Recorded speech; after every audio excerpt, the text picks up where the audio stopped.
Dua buah helikopter MD-530G dari Regimen 883 Pasukan Udara Tentera Darat yang merupakan aset terbaru PUTB mendekati pentas utama.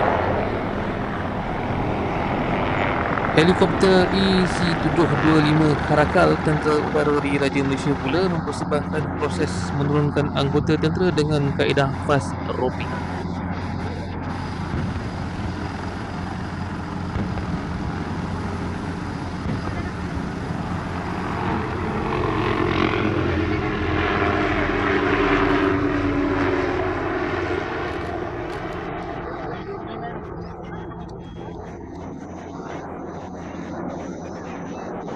Tiga gelombang. Pertama, helikopter EC-725 Karakal dari TUDM.